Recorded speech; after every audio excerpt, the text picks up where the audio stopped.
Hey everybody, welcome back to Investing Unscripted. I'm Jason Hall, joined as usual by Jeff Santoro, the voice of the people. Hey Jeff. Hey, how are you, my bud? I'm good, dude. And it's not just me and you today. There's a lot of people on the screen in front of us that are going to be on the podcast with us today. Yes, there are. So for the second year in a row, we are doing a Reckless Predictions show. And this year we thought it would be fun to invite on our podcasting friends. So everyone here is involved in podcasting, some new guests, one new guest, some returning guests. We'll introduce them all here in a moment. But we'll have a fun chat here, make some reckless predictions about 2024. And then next year, Jason and I will not invite you guys back and we'll just make fun of your bad calls. So that's how this works. We're going to do it for last year's guests too. Unless they're good, and then we'll invite you back and celebrate them together. Correct. But yes. All right. So Jason, why don't you introduce everyone? Yeah. So first of all, should be familiar to any long-term listeners to our show. We have Brett and Ryan from Chit Chat Money. And we also have Simon Erickson from 7 Investing. I'm going to start things off. Ryan and Brett. Ryan, you go first. Like I said, folks are familiar with you, but tell a little bit about yourselves. Yeah. Brett and I are the hosts of the Chit Chat Money podcast, which all of you guys have been guests on at some point. We basically, like yourselves, banter about all things financial markets. And then we also do basically 1 to 2 shows a week where it's diving into either a specific industry or a specific stock, which we call our not so deep dive, which we kind of named in jest because people were saying our research wasn't great. So we called it the not so deep dive instead of the deep dive.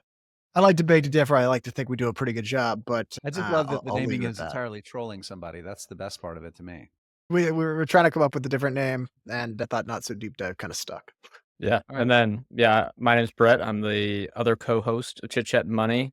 Also do, I guess, writing for the Motley Fool. So if you see some clickbait headlines out there, those could possibly be written by me. But yeah, Ryan, I think summed it up. We do a lot of stock analysis on the show, a lot of research and trying to interview people doing stuff like that. And excited for what we may call the classic year-end show where we do these reckless predictions because everyone always forgets about what we say, but they're still very, very fun to discuss, although I know all my predictions are going to be wrong in about a year from now. Well, that's the fun part when they're wrong. So Yeah, that is fun. But I think there's like investing toolbox. I'm going to reach in this before you get a chance to share. I just want to say that it's the values in the planning, not in the outcome necessarily. So it's the fun of thinking through these things and then acting in a totally different manner because you know you're going to be wrong. I think that's really important. Simon Erickson, buddy, you and I have known each other for a long, long time, all the way back to Motley Fool days. Past few years, you've been doing your own thing, 7 Investing. Tell us about it. I was trying to remember how long it's been too, Jason. I think it's been about a decade, at least 10 years. You and I have been buddies and talking stocks together. I came into the Motley Fool as one of the very first writers for their blog network. If you remember that from a decade ago. Me and you, yep. Yeah, went through the analyst ranks and worked with the Rule Breaker service, and then also ran a service called Motley Fool Explorer there. And then in 2020, like you said, kind of changed things up a little bit, started my own business called 7 Investing. Our website is 7investing.com, and our team of advisors finds our very favorite ideas in the stock market, makes actual recommendations each and every. And you also have a podcast for your members as well. Hence the connection here with our podcasting crew. Simon, it is awesome to have you on. Brett and Ryan, it is awesome to have you guys back. We're not even going to ask you guys to give us ratings and reviews on our podcast this week. We got too much other stuff to talk about. Time for some reckless predictions. On to you, Jeff. All right. So I thought it'd be fun if we just went around the room. There's no real format to this. Someone can go first, share a reckless prediction, and then we can all share our thoughts, ask questions, laugh at it, whatever we want to do. I'm just going to arbitrarily pick Brett because you're the first person on the screen, like the way things are arranged for me. So why don't you kick us off here? Give us a reckless prediction for 2024. Okay, a lot of pressure to start out. I have a couple here, and I didn't really choose any sort of ranking, so I was just going to choose which one kind of felt best to me at the time of recording, and I'll probably go with I think the one that can maybe spur the most discussion. And this kind of leads back to me and Ryan did some reckless-ish predictions at the end of 2022. And one of them that I had, spoiler, it was wrong. It kind of relates to this one. And it was probably a bit too ambitious, but it ended up being directionally correct, was that Amazon would finish 2023 as the largest company in the world by market cap, which the stock went up about 75% this year. So directionally it was correct, but it's still about half the size of Microsoft and Apple. So that was maybe a bit too reckless, but I'm actually going to re-up that one and say that Amazon finishes 2024 as the largest company in the world by market cap. And I don't know how much I believe this one, but I think I believe it a bit more than last year. And I think it could spur some great discussion. So I'm curious your guys' thoughts here. I love this because this is like the equivalent of the broken clock being right at least twice a day sort of thing with your stock predictions. So I think it's fantastic because it's like it's like one of those bullish, because there's always the doomers, right? The one guy that like called the market downturn, and he predicted 700 of the last 4 crashes, right? Because he predicted them all the time. And of course, so he now gets invited on CNBC all the time, that kind of thing. So this is like a bullish version of that, Brett. I love it. I love it. So what was the thinking in 2022? What's the thinking now that you think gets them there? I mean, you don't have to get into like super detail, but like, what's the quick thesis on how they get to be the biggest company by market cap? Yeah, so I think the thesis is honestly similar. I thought there would be a pretty big margin inflection on the e-commerce slash non-AWS side of things in 2023. It wasn't as big as maybe I expected over the first few quarters, but we're really seeing that over the last 2 quarters. And I think that's just going to continue into 2024. And I believe that people are really underrating the core profitability of the Amazon online business. And then I think there was a ton of bearishness and still probably is some hesitancy around AWS versus Microsoft Azure. And look, I'm no expert on the cloud, but if you just listen to what Amazon said in 2023, which is this year, they were helping their customers out by saving costs as kind of there was this software downturn. They had more exposure to the startup market, so that hurt them a lot more than say Azure and Google Cloud.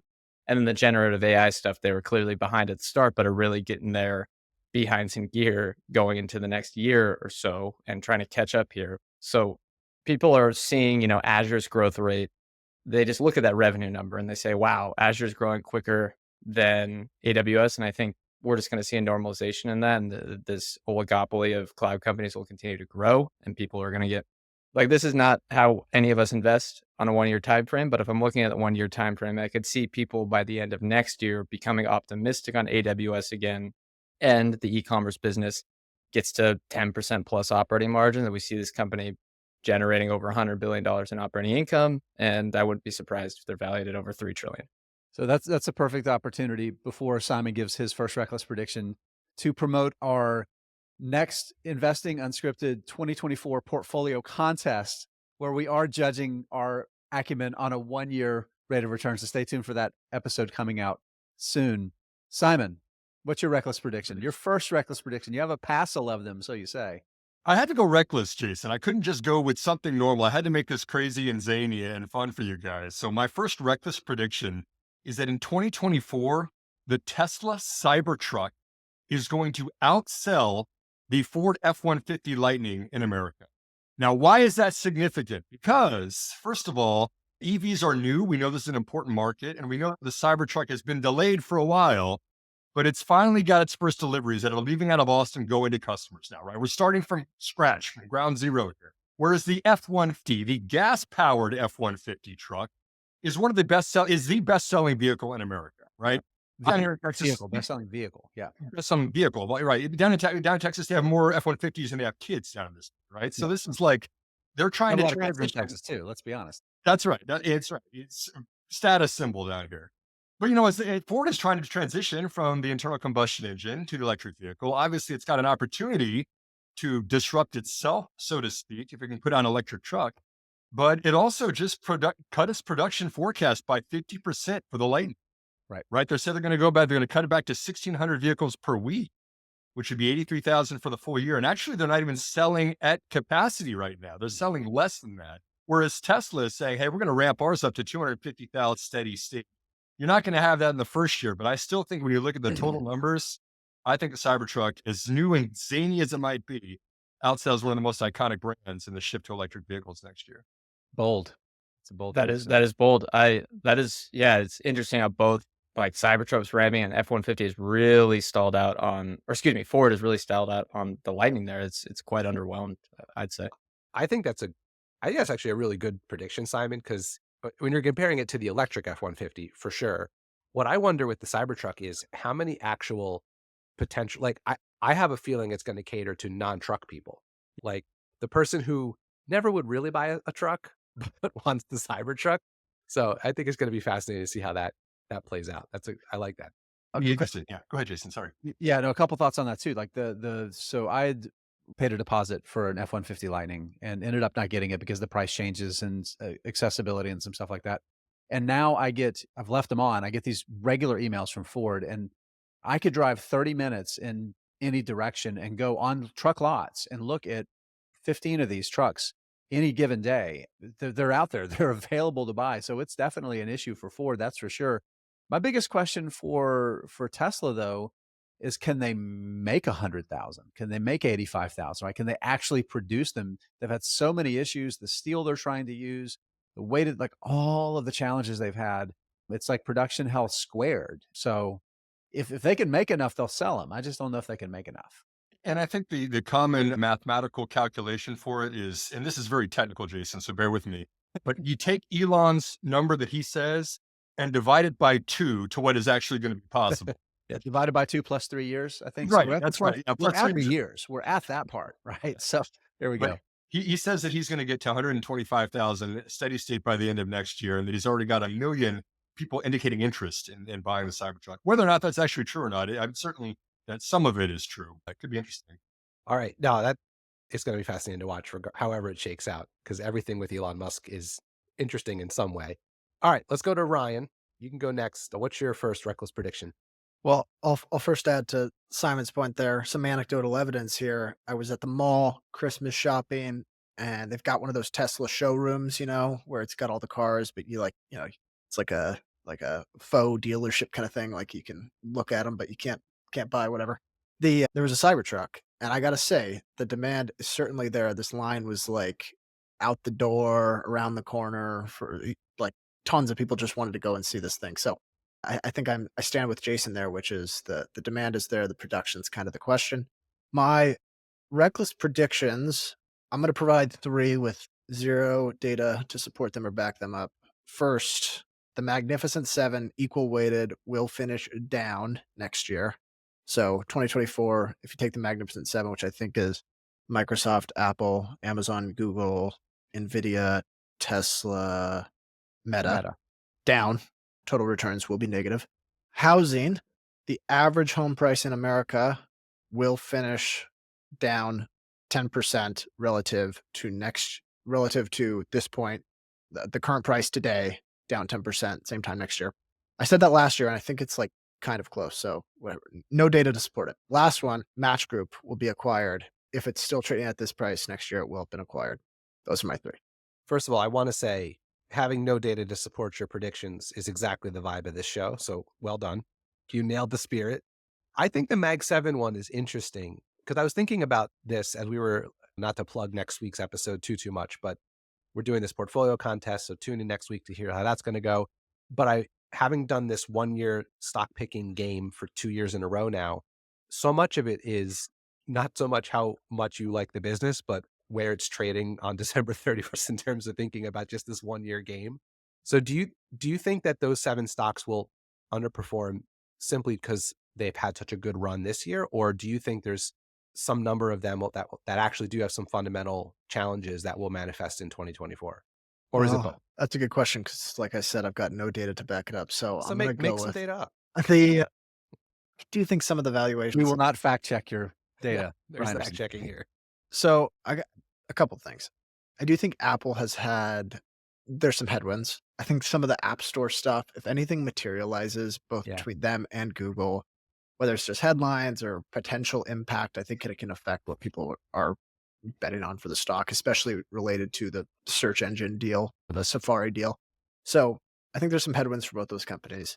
NVIDIA, like I said, nothing to back it up except for the fact that it's done so well that I think it won't be able to do that again. And then, it's probably got to do mostly with just performance, that some of them have done so well that it seems I'm just betting on a little bit of mean reversion here. But like I said, I would not invest this way at all. my gut tells me it'll finish down, and it won't. The I think the S&P will. I was gonna say basically this. same. I was gonna say Go this ahead. combines with mine too. If all these are down, Amazon is up. Those still can be, equal weighted underperformance, but we can combine it. The Amazon will finish the largest company in the world still, right? So That's here's the question for the whole group then. If, let's say Ryan's correct, okay, and equal weighted, the Mag 7 ends the year down, does the S&P 500 have any chance of staying above water in 2024? Well, they're No. 30% today, right? Right. 30% of the So- index. So you're also making a call that the market finishes down next year too, basically, right? I mean, depends how far it's down, right? If it's yeah, only I guess down if like they're 5, down, if they're only 10%. down like 1% or something, yeah. But- Yeah, but I mean, you've got to see a lot of stocks rip, and expecting those stocks to rip when the most powerful, largest, most profitable, biggest companies in the world are down is a really hard. stupid bet. I don't think that's the reality, but I do think like mean reversion, just thinking Apple's 30 times earnings, Microsoft's probably similar to that. It's like I can kind of make that justification for Microsoft with the AI stuff and their ability to like leverage and monetize. But again, Apple, the headwinds they're facing are material, and Google is the same way. Look at what's happening with Alphabet's facing, they're dealing with $750 million. That's couch cushion money for Alphabet, but it's still like the meaningful impact on their future revenues beyond the costs of some of the litigation they're dealing with monetizing their app store and how that carries over to potential implications for Apple. Those are real things, right? I'm going to throw some numbers out there, Jeff, before I give my prediction, because they're relevant to my prediction, but also to Ryan's and to Brett's. So this is the year-to-date returns. We're recording this on the 19th of December. So the year's not over and the market's not quite closed when we're recording this. But the Magnificent Seven stocks are up between 51% and 239% this year. So we have 3 that are up more than 51%, the other 4 that are up at least 80%, and 3 of those 4 are up more than double, and 2 of them are essentially tripled, right? Massive, massive returns. Here's the thing. So that's the beginning of 2022. You go back to the beginning of 2023. You go back to the beginning of 2022, this will blow your mind. If you removed NVIDIA from the Magnificent Seven and it was just the Magnificent Six, in aggregate, they'd be basically down from where they were almost 2 years ago, right? They would be basically down, right? So what you're essentially predicting is that 6 of the most profitable companies in the world over a 3-year period are going to be down.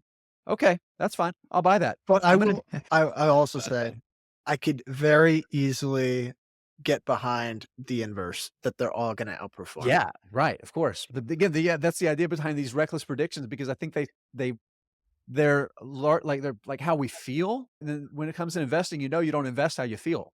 You invest on what you need and what you think long term. You have to think through that. So that's my reckless prediction, is that NVIDIA is going to lose half its value in 2024. Oh, that was mine. That was my other one. There You you go. stole it. That's right. Me and you, buddy. We're I sharing. didn't say 50%, but I said I go through a major cyclical bust in 2024, and That's the core of the prediction. yeah. So All do right. you, Maybe do you have any details on that, or Yeah, 'cause I I guess wanna mine is know just kind of why. feeling on headlines. Yeah. So no, I think it's simple. So there's been a lot of really great math to justify this nuts valuation. And it's a nuts valuation that you can justify with the right math. The problem with that math is this is a cyclical business. That's the bottom line.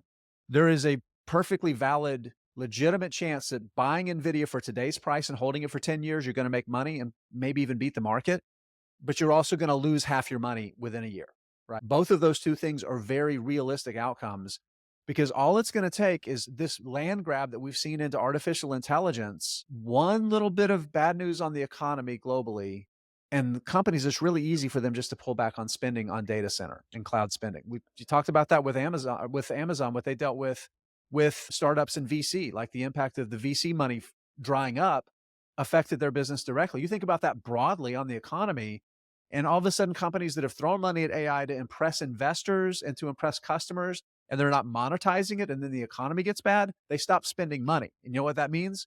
NVIDIA takes a huge hit, and these massive growth numbers we've seen, they dry up really, really quickly. The company's fine, and a couple years later, it'll bounce back.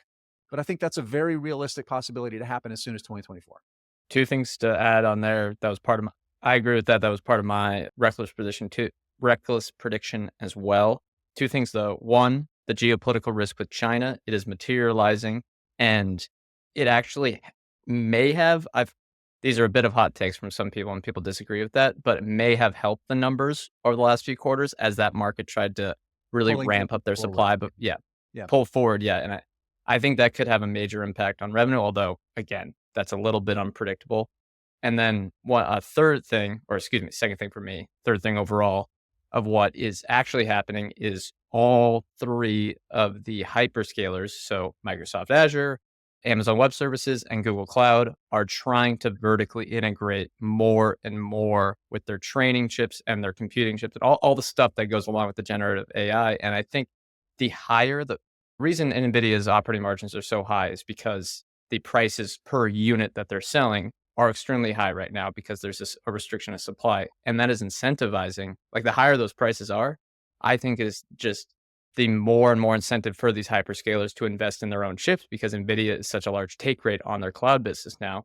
And yes, they provide, I mean, NVIDIA sells so many of these chips for a reason because they're good, but I think you see all these investments from AWS, Azure, and Google Cloud into these things. I mean, Google Cloud really was kind of first here, and they're trying to be extremely vertically integrated with all the stuff they're doing. But yeah, I think that could present a headwind as well. Okay, Mr. Santoro, it's your turn, buddy. All right, I'm going to do mine. And then I want to circle back because Ryan gave us 3, and I want to make sure we don't gloss over his other 2. So let me give my first. We'll come back to Ryan's other 2 because I'm curious about the housing one in particular, and then we can come around and see if anyone has any others. So last year, my prediction was that we would not see a recession in 2023 and that inflation would improve, not go away, but improve. And I'm sticking. This is Jeff bragging. That was a little bit of a brag right there. Attaboy. There we go. Because I'm bad at just about everything else with investing, so I'll take it where I can get it. So I'm staying macro. I'm staying big picture. I think in 2024, I guess this kind of goes along with, I think the S&P 500 is going to be down at least 20% by the end of 2024. I went back and looked because I didn't remember. In 2022, it was down 19 point something percent. So my basic thesis is that the market will be worse in 2024 than it was in 2022. So I picked 28% as a number. I don't have any data to back this up just to keep that theme going. I just feel like, I don't know, right now has 2021 vibes to me, the last little bit of time here in the market.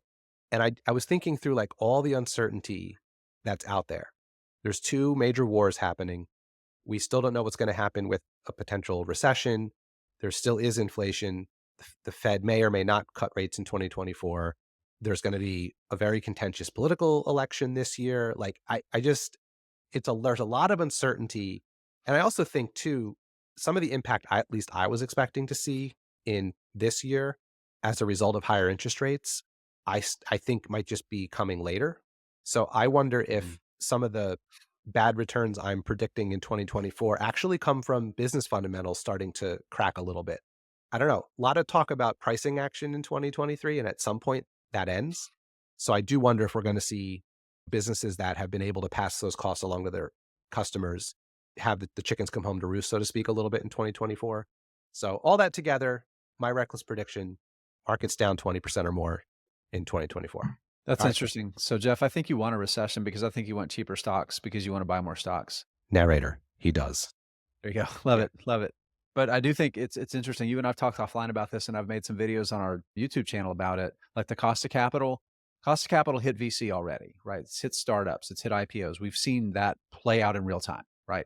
We've seen REITs get smashed because REITs always, like, they front run what's going to happen with private real estate, right? So we've seen that affect cost of capital has affected real estate. We haven't seen it affect a lot of industrials, utilities, besides like NextEra Energy. We haven't seen it affect a lot of utilities. We haven't seen a lot of like the debt laden companies they're just now starting to have to roll the debt, right? It's just beginning. So Jeff, I agree with you directionally. Like the impact on like real businesses and like their profitability with interest rates, that's a 2024 story. I believe that wholeheartedly. Ryan, we're going to circle back to you on this one, and then we're going to go backwards to Simon. You talked about housing. I feel like this is a little bit of the Jason telling Ryan why he's wrong show, and I don't want to be that way. But thinking about housing, like I love I love what you're thinking here, but I think it's not going to happen because there's no inventory, and because the build rates, they're starting more homes. The builders are starting, like, home starts picked up a ton this month, like from last year and month over month. But like building permit rates are still way down. The buyer is healthy. People want to, there's massive pin up demand to buy houses. There's no inventory. So I don't think we're going to see, as long as owners continue to sit on the sidelines not selling, I don't think we're going to see a further decline in housing prices, which, since I disagree with you, means they'll be down like 12, 13% this year. Yeah, if he disagrees with you, you're right.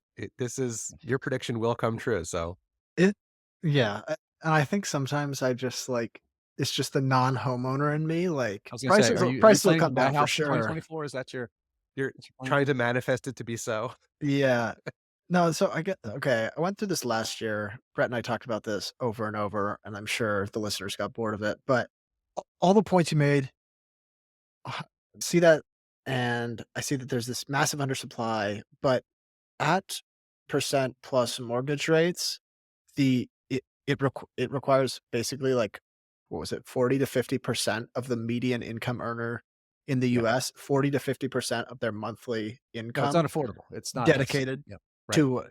to a new mortgage. And so either, I think Michael Burry called it a slow plane crash, because you don't have to, like, see, it's not like a fire sale asset, right? This is something you tend to wait on.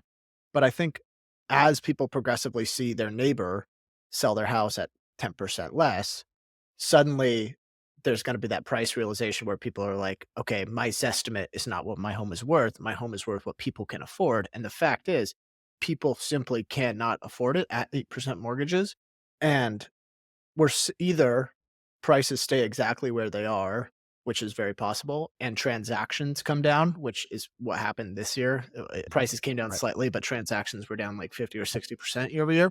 So either transactions continue to be slow, or we start to see kind of the average sale price kind of come down a little bit, is the way I'm thinking, or everything stays flat and the median income grows gradually for the next 8 years until that affordability starts to get in the right ballpark where it's been historically. I don't really know what's going to happen. Maybe it is just the non-homeowner in me, like, yeah, prices should come down because I need to buy one or whatever. But it's, I just have a hard time seeing how it works when you have to spend 50% of your income on a mortgage. And if that is the case, like, if that's the new reality, that housing is that valuable to people, the stock market is going to have a rough time because there isn't enough discretionary income to go to other goods and services. It's Here called a gift from your boomer parents who have managed to perfectly live through 35 years of positive wealth building tailwinds and tax policy, because they And need to lower do interest that. rates. Yeah. Well, But all of the things, all the but things. here's my question for the group, right? And it's tied to Ryan's prediction. And this is me being a little bit naive to all this. The in the history of selling houses, right? Zero or low interest rates is the anomaly, not the norm, right? So I don't think we need to get back to sub 2% mortgage rates for people to start moving again. What I wonder is, it's easy right now for someone to say, I was going to move, but mortgage rates are higher, so I'm not going to. But that person has in their head, I want to move. So the question I have is it 5.5%? Is it 5.25? Is it 4.75? Like, there, at some point, mortgage rates will like break the logjam a little bit and still be significantly higher than they were 2 years ago. But people will start to be like, all right, I waited a year and a half, I waited 2 years, whatever. My kids are now older, they need 2 bed, whatever the thing is. And I think we'll see things start to move a little bit more in the market. The undersupply thing is a different story, but I think that'll help a little bit.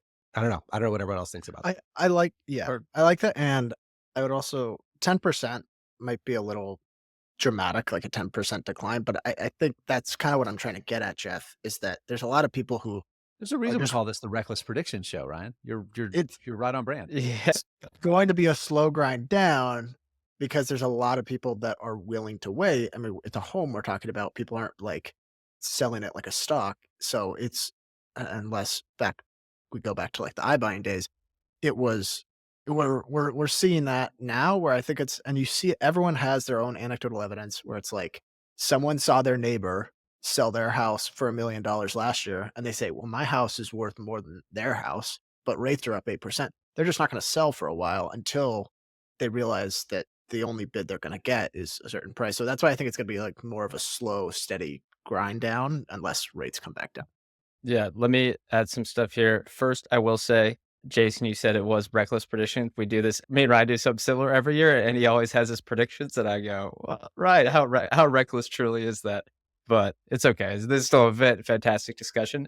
And one of mine was actually going to be almost exactly similar to Ryan's, but I had two parts to it. First is that mortgage rates fall to the 5% to 6% range, and we've seen it come from 8% down to 6, I think, 0.5% today from the guy I follow on Twitter. So my prediction is that they come down, but that is the catalyst for, as basically the same prediction as Ryan, of nominal home prices falling by 10% or more in 2024. I think I have a few reasons for that. There's two main ones. One is that lowering of the mortgage rates is going to unlock supply from, say, existing homes, so excluding new homes getting built. And I think that's potentially getting underrated by analysts. I think there could be a lot of people that wanted to sell but have been waiting, and that can unlock a huge flurry of supply hitting the market from existing homes. And then second is the record multifamily complexes under construction, or multifamily units, but in these larger complexes that are going to be, rental places, is under construction in the United States right now. And I think a lot of inventory once that comes online, we could see average rental rates for monthly rental rates come down. That does have a lagging effect on selling prices for houses. It's true. Yeah. So I think the spread of the average mortgage payment versus the rental rate is maybe the widest it's been in a long time.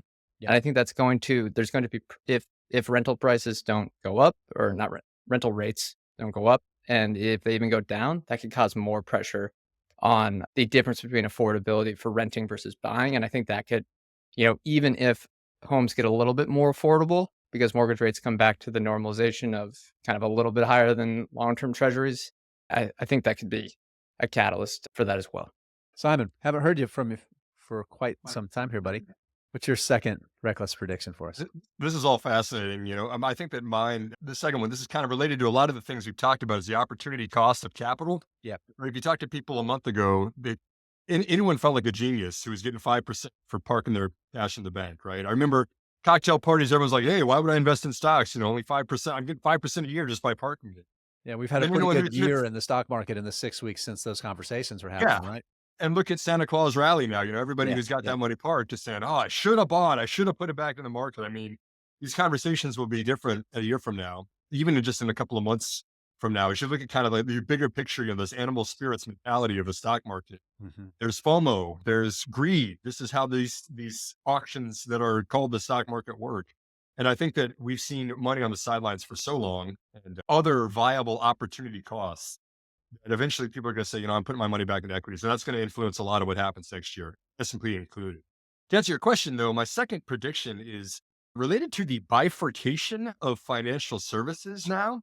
What I mean by that is it feels to me like things we just used to call banking are not what banks are doing anymore, right? It used to be banks would go out there and they'd acquire customers, or, they'd have these relationships with their customers over time, or whatever it might be. And it just seems like banks are just becoming these like highly regulated pools of capital, where you got other companies out there like Upstart that are going out there and originating your loans for you, right? Or you've got companies on social media that do it really well, that are acquiring new customers for very, very low acquisition costs.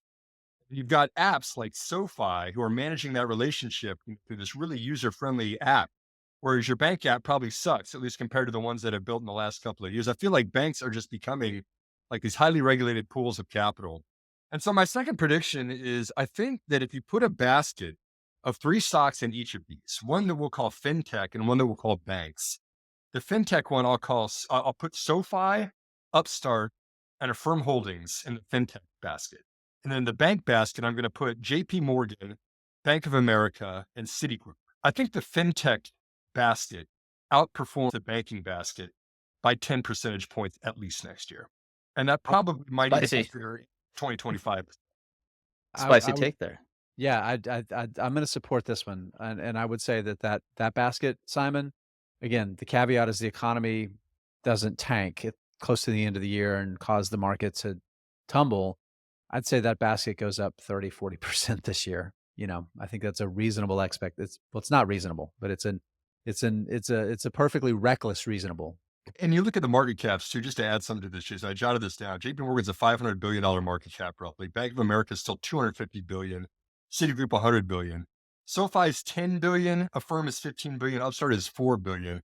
But as you kind of see that shift in share, there's really no reason that you can't see those numbers where they are today be 5, 10x in a couple of years in the future. I don't think that we've even seen the beginnings of how large these fintech companies are going to become. Yeah, interesting. It's weird how everyone has one overlapping with mine, because the other one I had is that the financial sector overall is going to be the best performing sector in 2024, which the last couple of weeks has made that a little bit tougher. But I still think that the overall sector is going to do quite well. Maybe not the big banks who are a little bit more advantaged in 2023, but I think there's a lot of smaller traditional financials, whether more newer age or even the older ones, there's a lot of opportunity here for the headwinds to go away and the good businesses to start doing, showing their feathers again in 2024. I like that. It's interesting to think about that sector doing well in 2020. I haven't looked at it so I could be completely wrong. You guys can tell me if you know more than I do on this, but I do wonder. We all do, Jeff. We all do. Thanks, Jason. I set you up on a tee for that one. I do wonder if there's still some hangover from everything that went on in March, just in investors' minds generally. Oh, banks scary, banks bad. Sometimes that stuff just is in the zeitgeist and it impacts things. All right, I have a silly one, and it's my last reckless prediction, and I'll share it here as I just want to make sure we stay on time. All right, so news this week that U.S. Steel is agreed to be acquired by Nippon Steel, the Japanese steel company, right? Yeah. So U.S. Steel's ticker symbol is X. So if this deal goes through, they will no longer trade under ticker symbol X. So Elon Musk will use this as an opportunity to IPO Twitter just so he can have ticker. But then when it goes public, he will no longer be the CEO. Well, I know he's not now, but someone else, and they'll just change the name back to Twitter. So that's my reckless prediction, that this will be the reason that Elon IPOs Twitter, now X, just to get the ticker, but then ultimately someone will change the ticker. So yeah, I need to read the SEC filings for the terms, like whatever terms of the deal. Once the deal closes, assuming regulators let it pass, I need to read the terms to find out how much Elon Musk has given to Nippon Steel. It's about a $7 billion premium. So I'm guessing he'll probably throw a couple billy goats in there. Yeah. At this point, subsidizing the acquisition. In for a penny, in for a pound. Yeah. I think that's just goofy enough to work, Santoro. I have a question.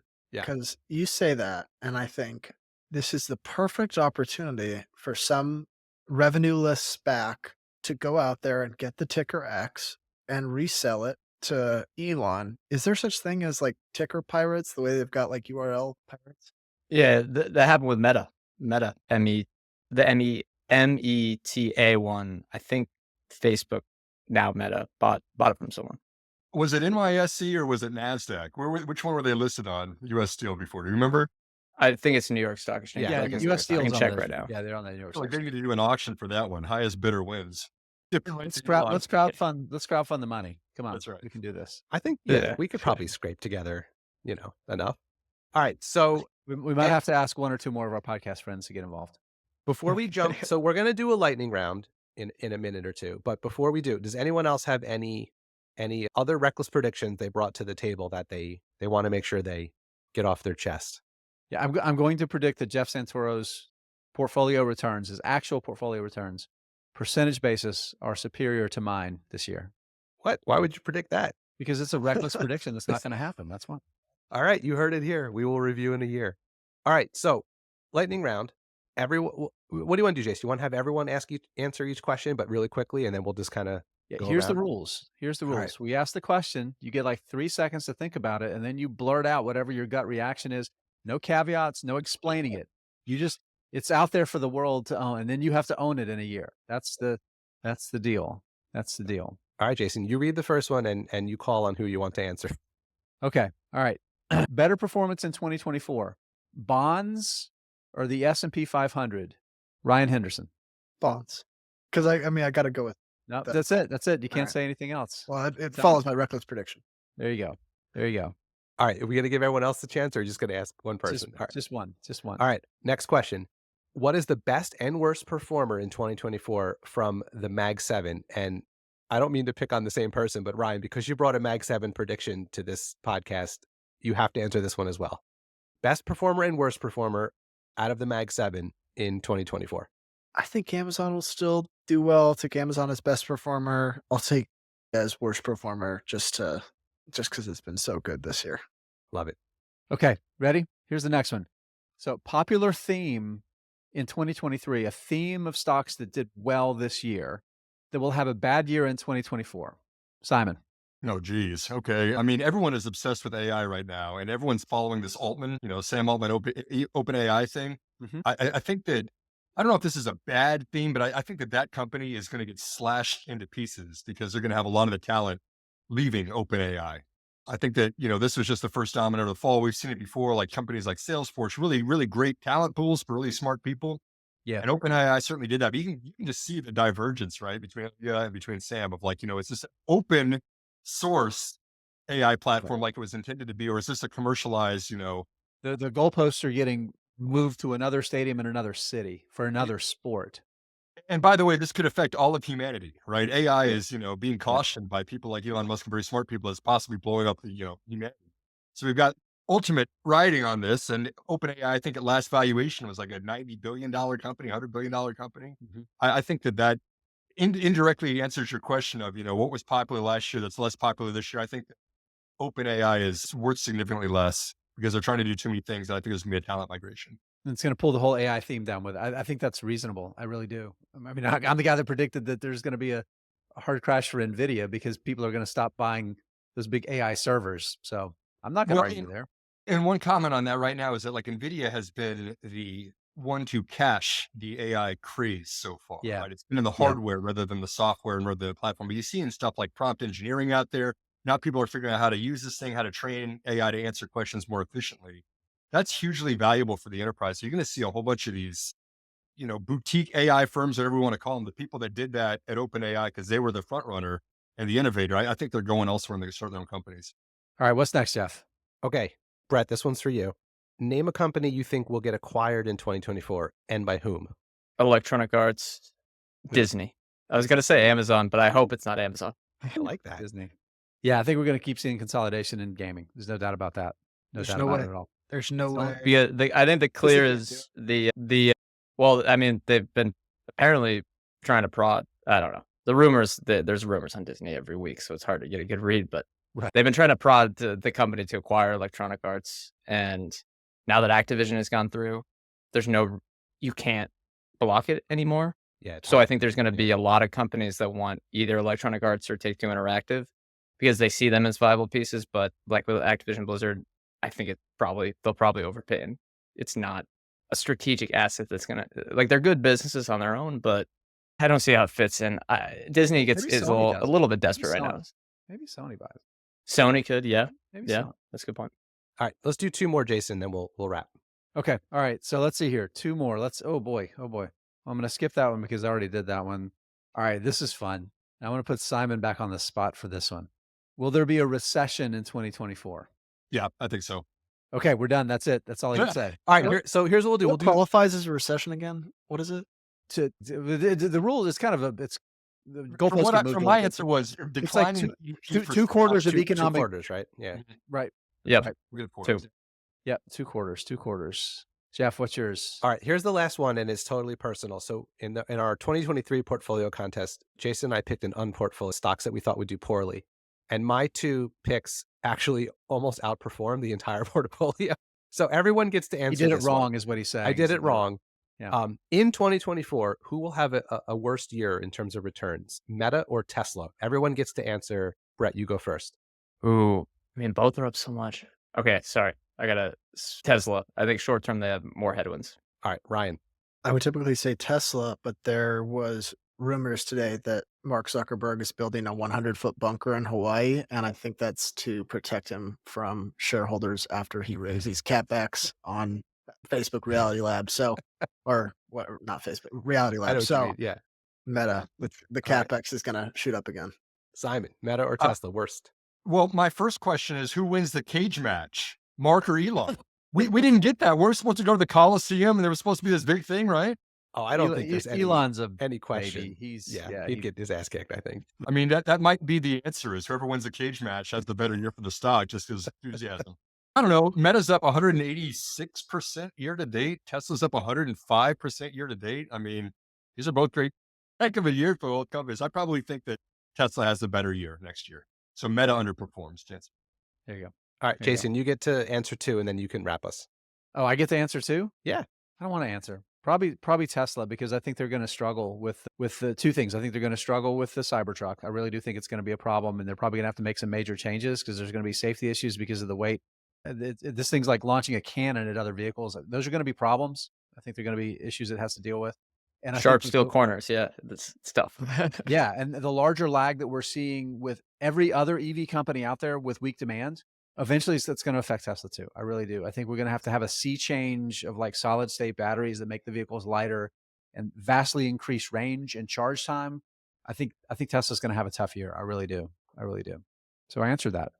Okay, so you should. All right, wrap up. Jeff has to say it. Oh, okay. Jeff has to say it. All right, Yeah. I'll chime in too. I also think it'll be Tesla. I just think they have more headwinds facing them.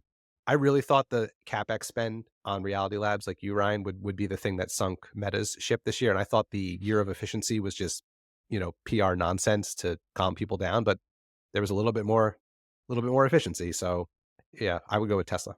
All right. This has been fun. We crammed a lot of fun into this 50-ish minutes or so with our dear podcasting friends.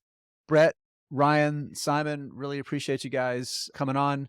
Simon, you go first. Where can people find you? Social media and the wonderful, wonderful product you have at 7 Investing. Where can they find you? 7investing.com is our website. And actually just this week, Jason, we put together our 23 year in review. It's our look at every single one of the recommendations that is active on our scorecard. Not only do we kind of give an update on them, but we also give a conviction rate, and we figure which of these are our strongest buys, which of these are our weakest holds. And that's kind of influencing the new recommendations we're going to be putting on the scorecard every month. Awesome. Thanks for that. We'll be sure to put that in the show notes too, to make it real easy for people to find you. Ryan, what about you? Chit Chat Money, Spotify, Apple, Overcast, wherever you get your podcasts, look up the show Chit Chat Money. We're throwing out a potential name change. So it's kind of on the table right now, but if you follow Chit Chat Money, the name might change. It should still have Chit Chat in it, but we'll see about that. Stay tuned. All the cool kids. Buying the ticker X. Yeah, exactly. All the cool kids change their podcast names. Yeah, but first it'll definitely still have Chit Chat at the start. So search any of that, and it's also on YouTube. And then I would say if you want to follow on the show, we have a Twitter account, Chit Chat Money. I guess maybe that handle will change in the near future, but that's an easy way to follow us. We post every single one of our episodes there, so you can get the links there. That's awesome. I'm going to suggest that you don't change it to Chit Chat X, because I don't think that that's going to be the target. Yeah, no. Yeah. Okay. So guys, again, thank you so much for this. Jeff, this has been a lot of fun. Stay tuned. We got more stuff on the second part of the show after we take a short break.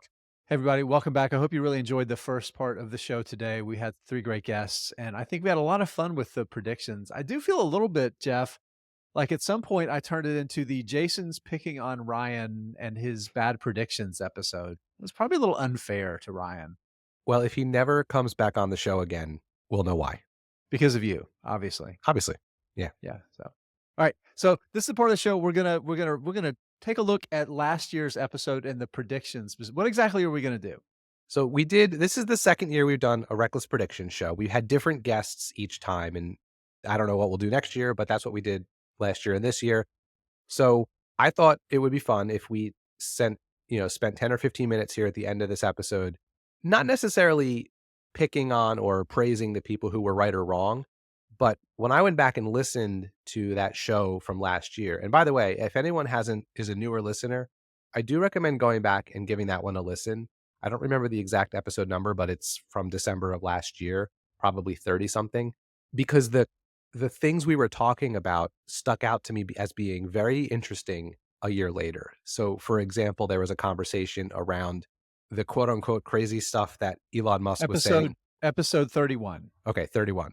So we talked about the crazy stuff Elon Musk was saying on Twitter, because this was back in I forget, was this after he took it private? Regardless, it was a long time ago in the history of recent Twitter. So I thought it was just really interesting to hear the five of us and what mindsets we were in at the end of last year versus this year. It seems like not that long ago, but also seems like a very long time ago. And it was a good lesson to me about how much can change in a small amount of time, relatively speaking. So anyway, we're going to go through each of the questions that we asked our guests that episode, and we're not going to necessarily go to what each person said, but we're going to more have a high level conversation about the vibes and what we were thinking back then and what happened over the course of the year. So, all right, Jason, the first question we asked everyone on that episode was, will the S&P 500 hit a new high in 2023? And it was a mixed bag. A couple people said yes, a couple people said no. I'm curious, you were one of the people that said no, but you also said that the largest companies in the S&P 500 would have to go up in order for the S&P 500 to hit a new high. And you said they wouldn't because basically they're too large. Yeah, and I was excessively wrong. You guys should remember from the first part of the show where I pulled up the Magnificent Seven, which are the largest seven, and they're all up at least 50% this year, right? And the thing is, like, this is the thing that confounded me a little bit, is my thought at the beginning of the year, and you got to remember the beginning of last year, so almost 2 years ago now, they were all down a ton, and like I didn't particularly see a massive amount of upside based on valuation because interest rates were going up, and I felt like the stock market broadly multiples were gonna come down.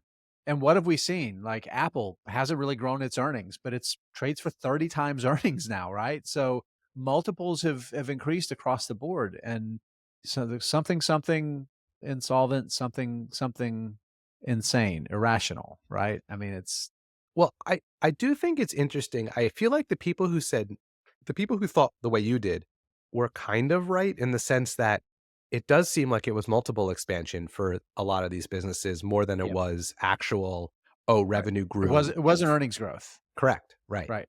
So I think it's more about how the market has been, what the sentiment has been this year versus the business fundamentals. So I think you were thinking business fundamentals when you answered that question. So yeah, very, very much so. And the market, we know the market is vibes drive. You wrote about this in our newsletter not too long ago that, vibes and sentiment drives price, right?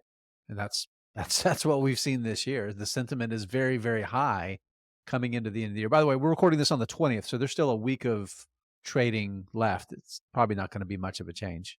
Yeah, probably. All right. The next question we asked everyone was to make a reckless merger and acquisition prediction. These were interesting. So Deidre Woolard, who was one of our guests. She's a Motley Fool contributor. If anyone listens to the Motley Fool Money podcast, you hear Deidre several times a week.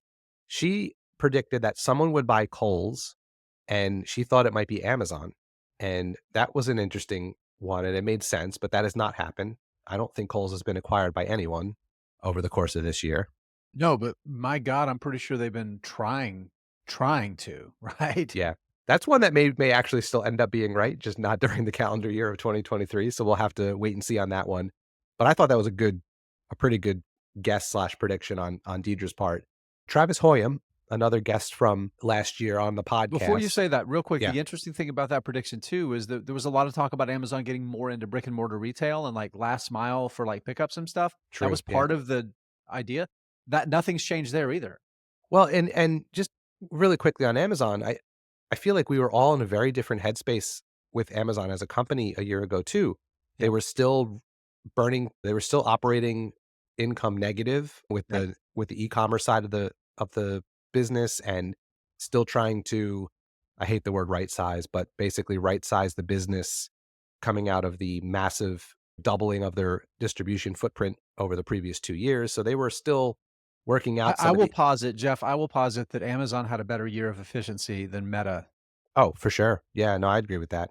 But just, I mean, it's funny what a difference a year makes. Yeah. We were all wondering and hoping that they'd turn the corner a year ago, and it turns out that they have in a lot of ways. Okay, Travis Hoyam, another guest on the podcast this past year. You can check out his work at Asymmetric Investing. His prediction was that the Activision Blizzard deal the acquisition of them by Microsoft would not go through. So that was wrong. But I don't think it was a wild guess back then because it was pretty dicey up until kind of the end. I mean, there was some. It was like, if you looked at Activision's stock price, the market clearly didn't expect it to happen. And then broadly across the entire industry, like the second part of his prediction that the deal was going to fall through and Amazon's, or that Activision stock price would collapse even more, directionally it made sense because across the industry, everybody was trading for a lot less. All of the big gaming studios were trading for a lot less. So, and since then, of course, that deal went through and everybody's prices have continued to move higher because everybody's expecting more consolidation to happen. And honestly, in the current regulatory environment, I think betting against mergers and acquisitions is going to be a winning bet more times than not. Yeah. So not a bad pick, even if it didn't turn out to be correct. Yeah, but it's fun to be able to make fun of Travis. Oh, absolutely. And I'm pretty sure he'll never hear this, so we'll continue to make fun of him throughout this show. I'm going to take a video, like a clip of this, and I'm going to text it to him. Okay, another guest from last year's show, Tyler Crow, who we just had on a few weeks ago, is the very smart mind behind Misfit Alpha newsletter, which finds undercovered and misunderstood stocks. His prediction for merger and acquisition was that some of these newer, smaller startup electric vehicle companies would be acquired by some legacy autos. And I don't believe that has happened either, unless I missed one along the way. It has been 100% incorrect so far. But I remember that at the time thinking that was a very plausible. I was even saying I think the example I gave on that podcast was, I think I used Rivian and one of them GM or something as an example. Like, do you see them pick up one of these smaller startups and just let it live as it is under the umbrella, not necessarily turn it into the legacy autos vehicles? That was my prediction on top of his prediction, and none of that has happened. Well, the thing that's happened there, Jeff, is the auto industry broadly. Like EV sales have really slowed. It's still growing, but demand has slowed enormously. Like the pace of growth has fallen off. And now you have the Rivians of the world, the Lucids of the world that are really struggling to get uptake. Ford's F-150 Lightning, I mean, there was huge pent-up demand for it, and then the demand just evaporated, and now there's trucks sitting on lots, right, that they're trying to sell. So the appetite from big auto, because they've all cut their own internal, like GM sliced their growth, their expectations for EV sales in half, basically. Ford's done the same thing. They're all delaying expansion projects, so they're not going to buy anybody else. And as a result, these startups, they're dying on the vine. The Wall Street Journal just released a piece today that said that like 18 of these either EV startups or like auto EV battery startups are going to run out of capital in 2024. I mean, it's ugly out there. So yeah, you may be right, just maybe early. Yeah, a lot of that's the fun thing about these. These, other than the Activision Blizzard one, which actually has happened, some of these could still take place. Yeah, and Deidre may prove to just have been early with their predictions. Yeah. Okay. The last merger and acquisition prediction was mine. I said that Zoom would make a big acquisition of some Teams-like competitor, and that was totally wrong too. They did nothing. They're still sitting on their significant pile of cash. And you sort of built on top of that and said you thought they could actually be acquired, and that has not happened either. So both of those are still things that I guess technically could happen in the future. The next two questions we asked everyone, I don't think we should spend a lot of time on them because I don't want this to run super long, but we asked everyone's favorite stock for the year and stock they'd bet against. And I'll just read through them real quick. Favorite stocks, Travis chose Wynn Resorts. Deidre chose Prologis. Tyler agreed and went with Prologis as well. I chose Airbnb and you chose STEM. Woof. So people who are listening can look at those year-to-date performances and make their own judgments about how right we were to pick these as favorites. Foreshadowing, STEM may come up again in our 2024 portfolio contest that we're going to launch in another couple weeks. Ooh, just saying. Tune in. Stocks we'd bet against. Travis chose Tesla. He chose poorly. Well, I chose poorly as well, so we were on the same page with that. Yeah. Tyler said any company that said they'd be profitable by the end of the year. He was taking a shot at all of the software companies that were burning cash and unprofitable. He I believe his quote was, "Color me skeptical that they would be able to turn it around." And some have. I mean, if we're being fair. In fact, one of them that started to was Deidre's stock that she bet against, which was Asana. Yeah. that at least has started to turn the corner. A But lot of those them, companies still ended up having really good years because of the vibe of the market as the years progressed. yeah. And I hedged a little, and I went with all the SaaS companies like Asana, because I think I've had Twilio on my mind for over a year now in that regard, and they actually have made some progress. All right, the last one I think that's interesting to talk about. We asked about if the guests thought stocks or crypto as a group would do better, and I don't know. Crypto has been such a weird. It was a hard question, I think, for people to answer, because there's the big stable, quote unquote stable crypto things like Bitcoin and Ethereum and Solana, and then there's 700,000 shitcoins. So it's sort of hard to lump crypto into a big bucket. But Deidre thought Bitcoin could come back a little bit. You thought that crypto could have a good year.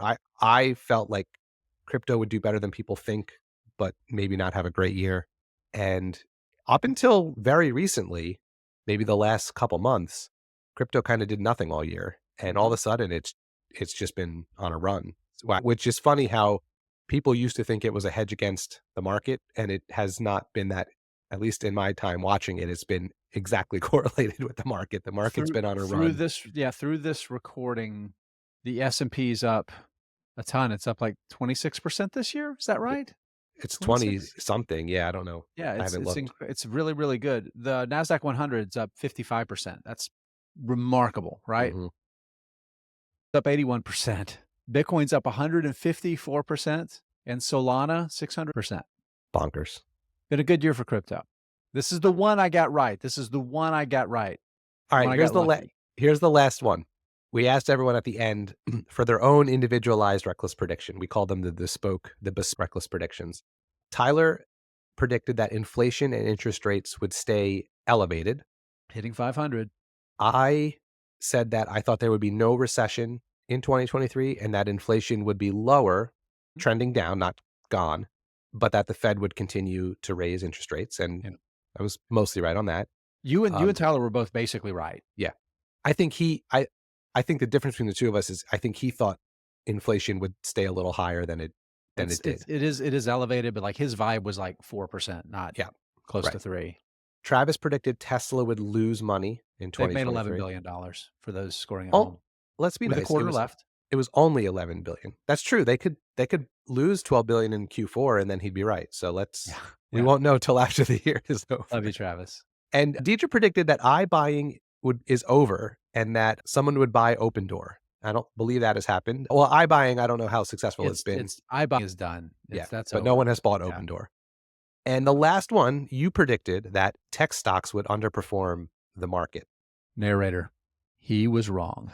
So again, I mean, it is fun to tease our friends about what they were wrong about, but I really just think it's interesting how different our heads are and where the different space that our heads are in a year later. And for me, it's been interesting too, because having only really paid attention to the stock market and macroeconomic things in the last 4 years, this 1 year has been like 25% of that history for me. So it's been a year of learning for me. So I think that was fun just personally to listen back on. So that's it. That was the recap of the 2023 Reckless Prediction Show. I'm hoping we do this every year, kind of look back and then also make new predictions. And between the earlier part of this episode and this second part, I hope everyone found this entertaining. Yeah, I encourage people to read our newsletter this week. I wrote some thoughts I have about predictions. I think it's really useful. Just like one thing I want to throw out there to encourage people to look at it. Predictions are almost useless, right? And I think like the predictions we make and like the predictions that we favor are more like Rorschach tests than anything. Like the value in predictions is what they tell you about yourself. So check out our newsletter. You can find it at investingunscripted.com. It's a good little bonus thing to have along with the podcast.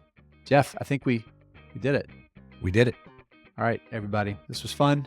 Jeff and I love to make predictions. We love to have people come on and share their predictions about these hard, complicating investing finance topics.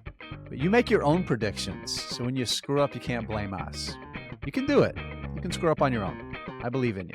All right, Jeff. See you next time. See you next time.